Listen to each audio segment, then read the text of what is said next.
In today's video, I'm going to teach you how to put availability on Connecteam. If you need to set availability or unavailability on behalf of a user inside Connecteam, the process is straightforward once you know where to go.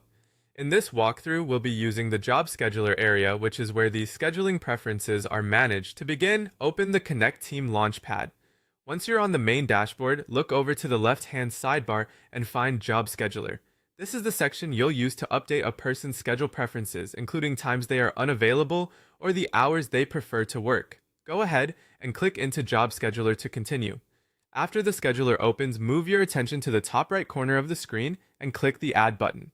This is where you can create new scheduling entries for a user. When the menu appears, you'll see options related to availability settings. From here, choose the option that matches what you need to enter. If the person should not be scheduled during a certain time, select Add Unavailability. If you're entering the hours they would prefer to work, choose Add Work Preference instead. It's important to pick the correct option so the scheduler reflects the right type of information. Next, fill in the required details. You'll need to enter the employee's name, the relevant date, any note that helps explain the request, and the specific time. Take a moment here to make sure everything is accurate, especially the date and time, since these details directly affect scheduling. Notes can also be helpful if you want to give extra context, such as whether the change is temporary or tied to a specific reason. Once all the information has been entered, click Save. That will apply the unavailability or work preference to the selected user in Connecteam.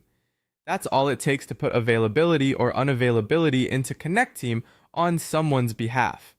The key is to start in Job Scheduler, use the Add button, choose either unavailability or work preference, and then complete the details carefully before saving. If you're managing multiple team members, repeating the same process can help keep the schedule clear and organized for everyone involved. Thanks for watching, and I'll see you in the next video.